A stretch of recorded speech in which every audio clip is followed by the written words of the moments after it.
Greetings friends, Steven here. Welcome to my review of the Nintendo 3DS eShop game, Zombie Incident.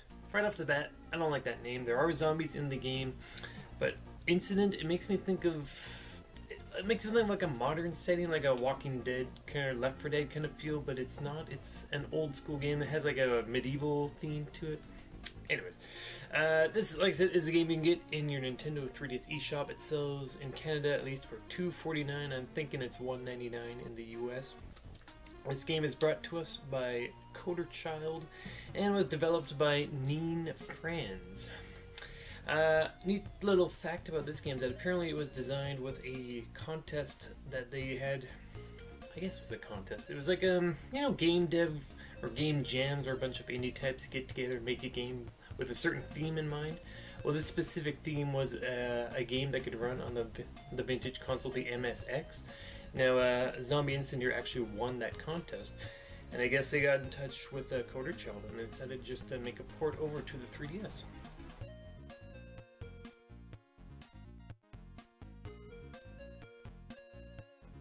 First thing you'll see once you start the game up is that it asks if you want to go online. Doing so will let you save your score to an online leaderboard. I didn't do this. I didn't really want to do that. It's kind of like an old school vibe to it, I guess. That kind of like playing in the arcade, getting your high score, putting your name up and all that. It's a neat feature should you want it. I personally didn't want it out of this game, but it's there, and it's neat that it is there. One of the best things about the game is that it is very easy to just pick up and play, which is ideal for any portable game, really. It has a 3D effect. It is a 2D, like, retro-based pixel chiptune kind of game. It does have a 3D effect. I find I need to turn it down. Normally, I like the 3D up all the way for these games, but this one, the parts that go 3D are usually just the platforms. They go way too far in.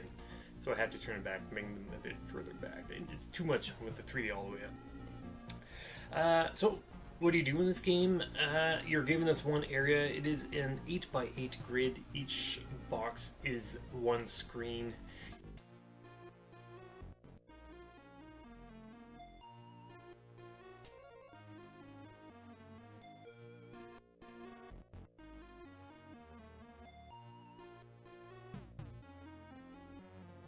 It's called a citadel. There is a story. The story is irrelevant, to be honest.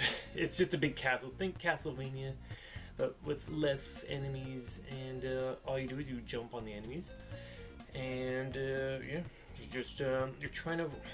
What you're trying to do is you'll find certain rooms, some of which have a green gate. It is locked, and if you defeat all the enemies in that room, that gate will open, and inside of that room will be a star.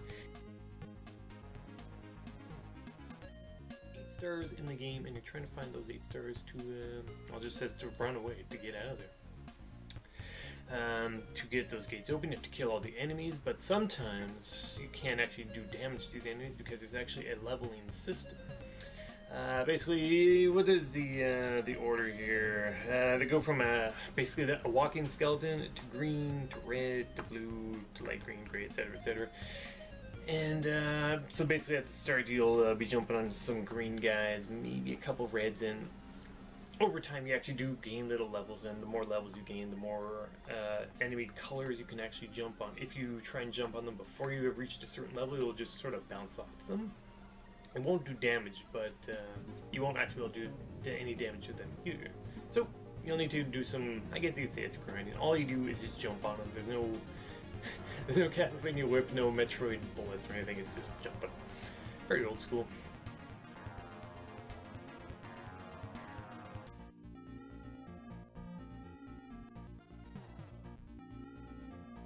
The character actually looks a bit like, I don't know if you guys have played a game called Wardener. It's an old school arcade game, but the character kind of has that look to them.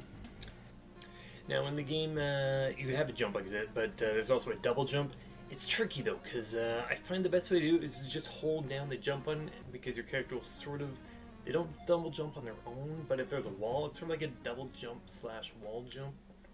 Kind of hard to describe, kind of hard to get used to, but you have to. So just hold the jump button down, and if there's a wall, your character will sort of just bounce off it and keep going up.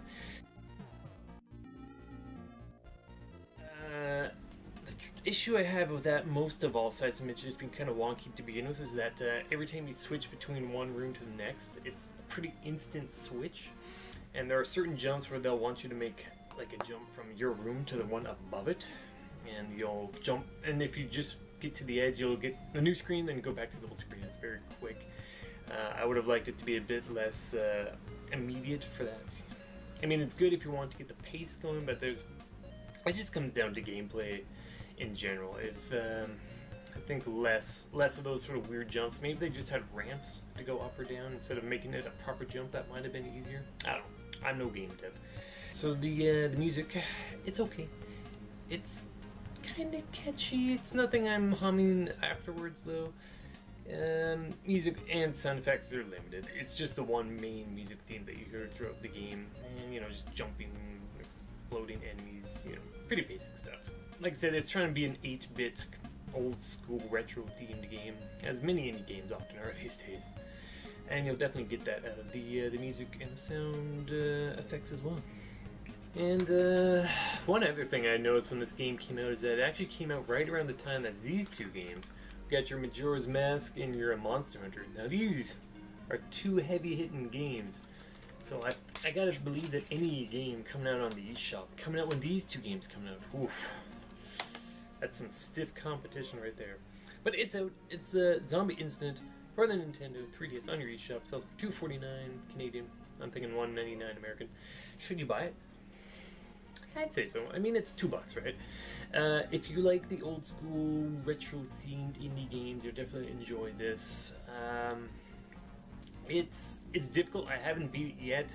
It does save, when you get into any of those rooms where you find the stars, it will save your game, although it doesn't actually let you know that it is saved. And it gives that message when it's like, do you want to quit? If you quit, you'll lose all your progress, but then you'll reload the game later, and it'll have a new continue option, and then you'll find you're in one of those star rooms, and you're like, what? When did this happen? I never saved. I guess it saved on its own. And be careful with that, because if you go back in the room, it will resave, and you won't know that it did. But if you go into that room and you have maybe like 1 health left, it will remember that 1 health. And finding more health is tricky. You only get health back by, I think it's just random, by just defeating enemies. Sometimes you'll get, like, you'll always get the experience that you need to actually jump on the higher levels.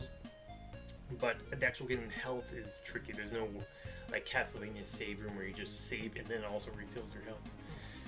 So, you know, just beware. Don't touch the green water, it will hurt you. And there's just a neat little feature that if you die, you actually become one of the zombies and you just kind of wander back and forth until green slime covers the screen.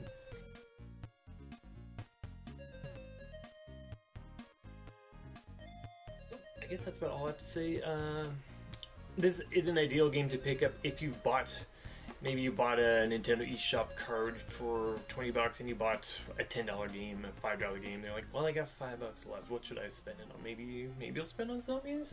It's not a bad game. It's fun. I've played it a fair bit. It's neat.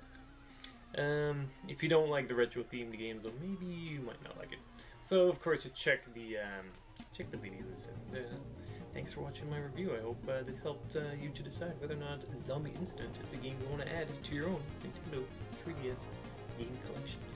Alright everyone, thanks for watching. Feel free to like, favorite, subscribe to Cat Max Gaming, blah blah blah. And yeah, see you guys next time. Thanks for watching.